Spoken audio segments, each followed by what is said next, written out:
فيديو كان درقم لالو قبل اسم مرتو هاقت أمورات سانو ورينا جالا جرتان هنقت أموراتنا لا نتي فين كدتي الرجل درقم هنقت أموراتنا دقيفة وان اسيني تجميف تجر كساو وري سبسكرايب نقوتن هنقت أمورات دقيفة داتي yaanni keessa YouTube kanaaf gahee guddaa qabu waan ta'eef osoo luluudhaan akkana jennee osoo waan kana sirreeffadhu jennee ni wada jettan asirratti irra koomentii as jala barreeffame hundaan hin dubbisa hanga xumuraa dhaggeeffadhu. Assalaamu alaykum wa rahmatullahi wa barakatuh. Isin galateeffachuu isin filachiisu dhufe har'a namni viidiyoon kun jalqaba isin bira gahee laayik godhaati namoota hedduu bira sheer godhaati akkanaa ga'uunaa taasisa awwalan hedduu galatoomaa isin jechuu barbaada. yeroo gabaabaa ji'a tokko hinga keessatti subscriber kiyya kuma kudha tokko naagettanii jirtanii rabbiin isin haa galateeffatu hedduu takkaan isin jaaladha warri support na gootan warri like na gootan warri share gootanii mana kiyya nama hedduu biraan geettan galanni keessan mataa kiyya irra na jirtanii hedduu galatoomaa hedduu kabajamaa jaalalaa fi kabajaa isinaaf qabdan osoon isin hin galateeffatiin bira dabruu hin barbaadu. Haragaru isinini mari'achuu dhufe YouTube ni kun kiyyallee keessanillee anis isinifini malee yaada kiyya qofa irratti hundaahu YouTube kanarratti hedduu wal dhahaa ta'e takkatu jira san waliin sirreessina jedheeti YouTube kanarratti home remedy beauty irratti dalagaara fakkeenyaaf qodaa keessa waan isin ittiin tolfattan rifeensa keessa waan isin ittiin dheeressitan ammallee dhimma bultii jiruu fi jireenya ilma namaa irratti dalagaara. Ammas yerootti immoo yaadota tokko yeroon angalchuu ni jira. Haalli anamma itti deemaa jiru kun isinii ta'ee jira moo mee yaada keessan comment irratti barbaada. Yaada keessanii comment irratti barbaada. Dirqama gaxumura na dhaggeeffadhaati yaada keessan comment irra naa kaa'a. Akkuma amma jiru kanatti content amma deemaa jiru kanaan itti haafufu moo home remedy beauty bicha irratti itti haafufu moo dhimma bultii jiruu fi jireenya ilmaan namaa irratti haafufu moo garte through time wantoota new investigate tahan fakkiin ajandaalee garagaraa waan garagaraa information garagaraa jira kan hoteelii dabarsuu dandeetta achirratti akka xiyyeeffadhume yaadni keessan maal fakkaata ammalleen yogguu waa'ee jiruu fi jireenya bultii ilmaan namaa ani haasahu hanga rabbina laaffisetti shari'aa irratti hirkadhee haasaa Oguan shari'aa irratti hirkadhee haasa'u namoonni hedduun immoo wanni kun isin aarsuu danda'a. Keessaahuu dubartoota waan yaada keessanii walitti dhihaanne yookiin waan yaada keessanii faallaa ta'u wayita'an dubbadhee isin dallansiisuu danda'a waan ta'eef dallansuu yookiin nama aarsuu yookiin nama wayii wanni jechuu barbaade osoo hin ta'in hadhooftullee dhugaa walii himuu qabna waan ta'eef ani waan ofii kiyyaa jaaladhu ofii kiyyaa fedhu ofii kiyyaa barbaadu miti kaanas biratti dubbadhu. Laakiin garuu rabbiin maal jedhaa shari'aan muslimaa hoo maal jedhaa akkam yoo taane nu martinuu karaa sirriidhaan jireenya keenya tolfachuu dandeenyaadha. Ayyaanni kiyyarra guddaan dhiifama naa godha dhimma dhiirsaas dhimma niitii caalalleen dhimma ijoolleetu na yaachisa. Ijaarumni nama lamaa ijaaruma mana tokkooti yookiin immoo government yookiin akka nama mootummaa ijaaruu tokkotti waan kana attention kennuufii qabna. yeroo baay'ee waan kaa'u bultii akka waan salphatti ilaalama naannaa kennaa fi akkuma walii galatu jechuudha garuu nooti taas gaafa manni ijaarame naannoon ijaarama gaafa naannoon ijaarame gandi ijaarama gaafa gandi ijaarame biyyillee ijaaramti kontinentii kaantiriillee achumarra ijaaramni kun aangoo wal haa caaluu malee sadarkaa mataa isaa dandeetti ijaaramuu qabaadha so kanaafin yeroo baay'ee ani akkana ta'uu qaba wanni an jedhu sun yookaan psychology karaa sirrii ta'e psychology sirriin taane osoo hin ta'in jechuun kan sirriin ta'in illee hedduu jira faalaashii hedduu jira faalaashiilee sirrii tahanii fi isinii fayyaduu danda'an xiinsammuu ilma namaatiin wal gitan hedduu isaanii irraan osoo hin dubbisinii ani hin dubbadhu ammallee viidiyoo dalagu kana waan isin ajaa'ibu jechuun yeroo lama yeroo sadii ofii kiyyaarra deebi'eetiin ilaala. Laalee yoo viidiyoon sun viidiyoo sirriidha jedhee hanga xiqqeenna beekumsa kiyyaatti eegama daalee booda upload godha. Garuu dogoggoroota an qabu yoo kan jiraatu taate immoo abbaan fedhallee dhufee keessaa na barreessan yeroo baay'ee viidiyoo kiyya private godha.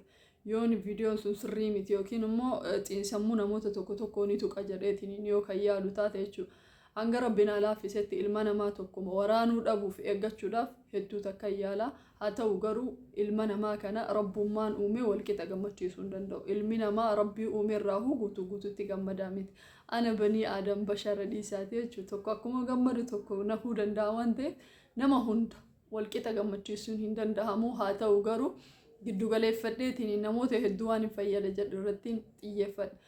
Especially home remedy qabaatilee rifeensaa haa ta'u dibata fuulaa garagaraa haa ta'u yogguu miidiyaa kanarra dubbadhu to tell you the truth waan sirrii ta'eef ufii itti fayyadameen alatti waan biraa an as biratti fideetiin hin dubbadhu. As biratti fideellee akka isin irraa fayyadamtan hin godhu. Maaliif jennaan fuulli kuni waan ijji ilma namaatu jalqaba itti dhaabbattu waan taateef hedduu eeggamuu qaba jedheetiin yaada. So kanaaf yogguu ani remediilee asitti dubbadhu asitti fayyadamu irraa fayyadama. Ittaansee immoo ani guyyaa haganaa keessatti addeessa guyyaa akkana kijiban barbaadu. Abbaan isiniif ta'e ilaaltan abbaan isiniin ta'in scroll gochuu dandeettan yookiin immoo gara biraa oofuu dandeettan malee an kijiba dila takka dubbachuun barbaadu bakka kanatti. Ni sirreessa garuu sureettaan ji'a 2 ji'a 3 akkasii sirreessuu danda'a. Fakkeenyaaf remedii dalage takka guyyaa 7 takka fayyadamtee yoo kadhiistu taate fayyadamaa dhabuu ta'uu dandeetta yookiin immoo akka barbaadde sanitti bu'aa argachuu dhabuu dandeetta. Bu'aan harkanna jechuun immoo sun dogoggora kiyyaa miti si galeessitu dhaabe waan ta'eef osoo dhaabin continuously itti fayyadamuu dandeetta. Ammallee namoonni tokko shari'aadhaan akkamiin ilaalamaa inti ati dalaydu kun akkamii jedhan. Shari'aan bareechifannaan dhoorgitu. Shari'aan musliimaa bareechifannaan dhoorgitu. Dubartiin rifeensa isii haa tolfattu, fuula isii haa tolfattu dhoorgitu. Wanni rakkoo ta'e garuu waan kanaan nama dararuuf pilaana godhanii nama rakkisuuf pilaana godhanii waan kana deemudha. Ammallee yeroo baay'ee meekaappiirra namni konfiidensii mataa isaa qaama rabbi isaa kenne kanatti qabaachuu qabaa jedheetiin amana.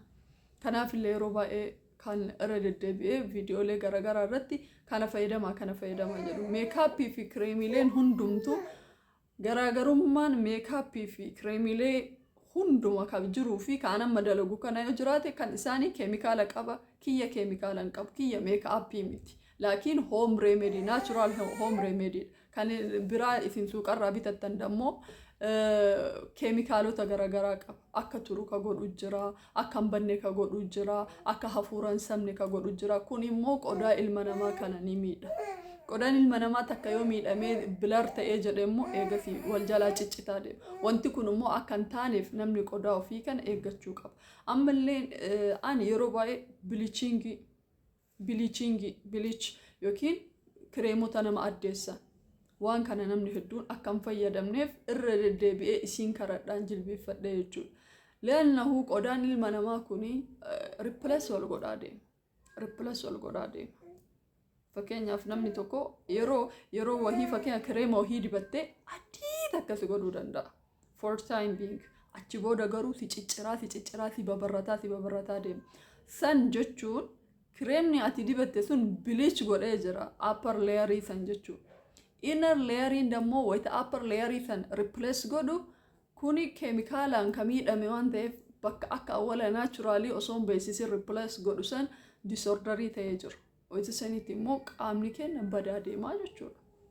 Kanaafin yeroo baay'ee amma manarraa wayita gadi baanu dubartoonni waan hedduu lallaaqatu feena. Wanti kun akka hafaa deemu fakkeenyaaf naturally dubartiin takka manatti qasiila haa ta'u wantoota garagaraa aanan killee kanaan bareeduma si yoo ka eeggatu taate fuula bishaan fuula dhiqattee gadi ba'uu dandeessa. That's it.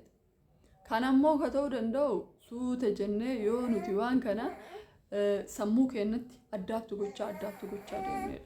So akka shari'aatti illee qaama ofii dubartiin takka tolfachuun homata akka rakkoo hin qabu. Haa ta'uti garuu namaan dararuuf jecha.